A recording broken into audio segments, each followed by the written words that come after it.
Okay, so let's just dive right in. We hear it all the time, right? Local AI is coming.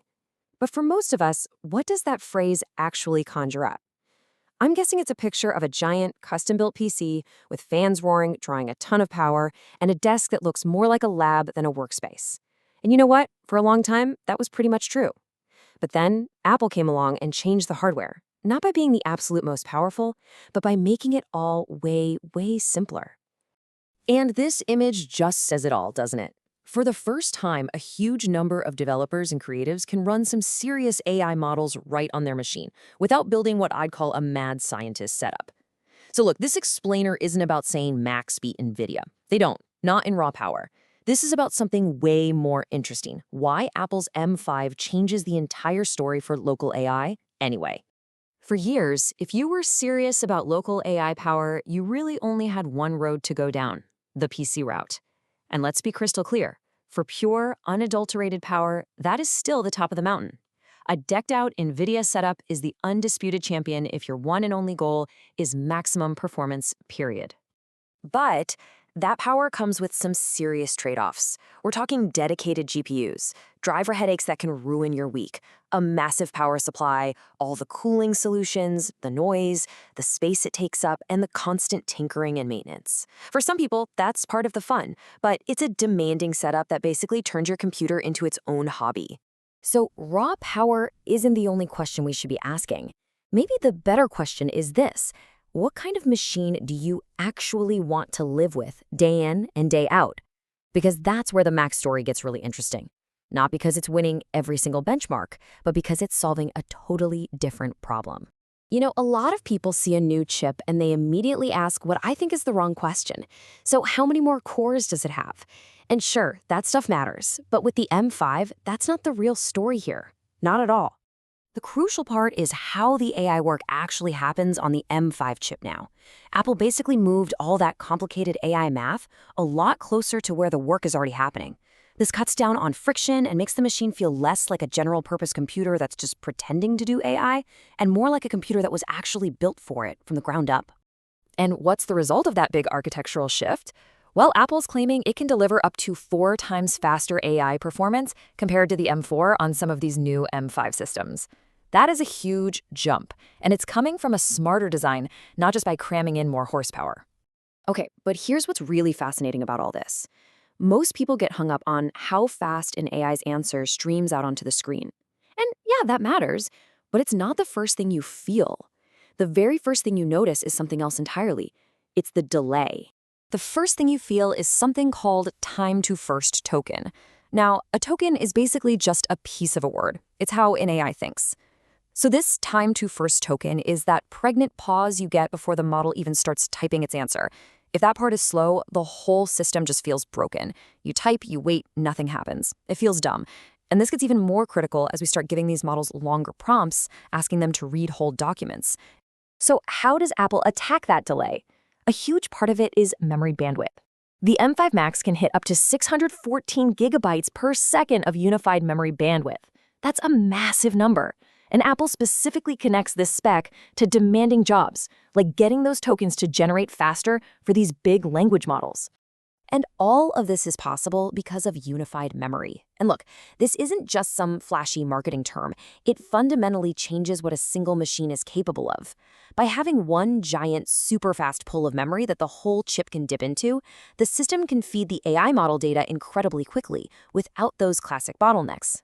This, right here, is the Mac's real philosophical advantage for AI. And this quote just absolutely nails it. Before you even ask how fast the chip can crunch numbers, you have to ask, can the machine even hold the model in its memory? Can it feed that model data fast enough? Can it keep a huge amount of context, all the stuff the AI is actively thinking about, moving without choking? This is why memory is so critical, and it's the exact problem Apple's architecture is built to solve. So this is the point where people usually get tribal, and that's when the conversation stops being useful. So let's try to frame this differently. Let's think of it as 2 different philosophies, 2 different paths that are trying to get to the same goal. And this table really lays it all out. The PC route is all about maximum power. If you want the absolute strongest setup possible, and you're willing to build it, cool it, and maintain it, that path is fantastic. The Mac route, on the other hand, is for people who are all about simplicity, or what I'd call minimum friction. It's for those of us who have maybe stopped treating our computer like a weekend engineering project and just want a tool that gets out of the way and works. Because we have to remember this. The barrier to getting more people to use local AI isn't just about money. It's about friction. The power draw, the heat, the noise. A machine that sounds like a jet engine is a very real-world friction point. You reduce that friction, and all of a sudden local AI starts feeling possible for a whole lot more people. But removing friction isn't just about heat and noise. As we start to bring these incredibly powerful AI systems into our homes, onto our personal machines, another kind of friction starts to pop up: trust. And that, well, that's a security problem. This is where a feature like memory integrity enforcement comes into play. Apple introduced this with the M5 Pro and Max to help protect against really low-level memory attacks. Now, this doesn't magically solve AI safety, but it does signal something really important. Apple gets that local AI is a trust problem, and that security has to be baked right into the hardware. Now, what's really important for most of us is this. You don't need the absolute biggest, baddest machine to be part of this shift. The future of local AI isn't just about giant monolithic models. It's also about smaller, faster, and much better optimized models running on the devices we already have. Local AI is spreading downward. And let's be real, today's local models are the worst they will ever be. They're only getting better from here. So let's wrap this all up.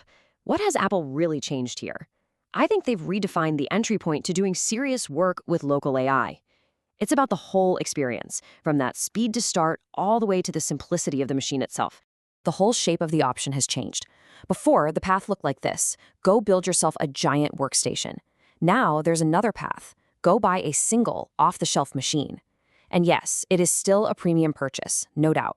But that shift from a custom experiment to an appliance you can just buy is a really meaningful one, and it's going to change who adopts this technology.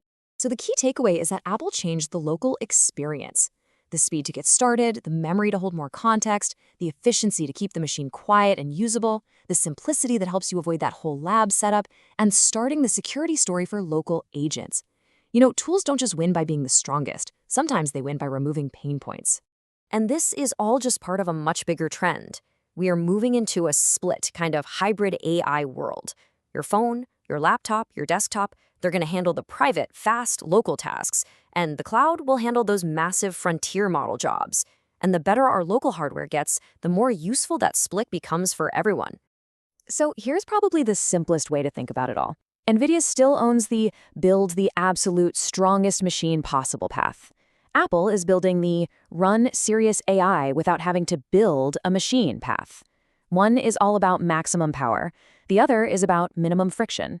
And for local AI to really take off, minimum friction might just be the bigger unlock. Which leaves us with a really fascinating question for the future, doesn't it? Will tomorrow's AI breakthroughs only belong to the people who are willing to build a lab in their office? Or will they also belong to the people who just want a quiet box on their desk that can think locally?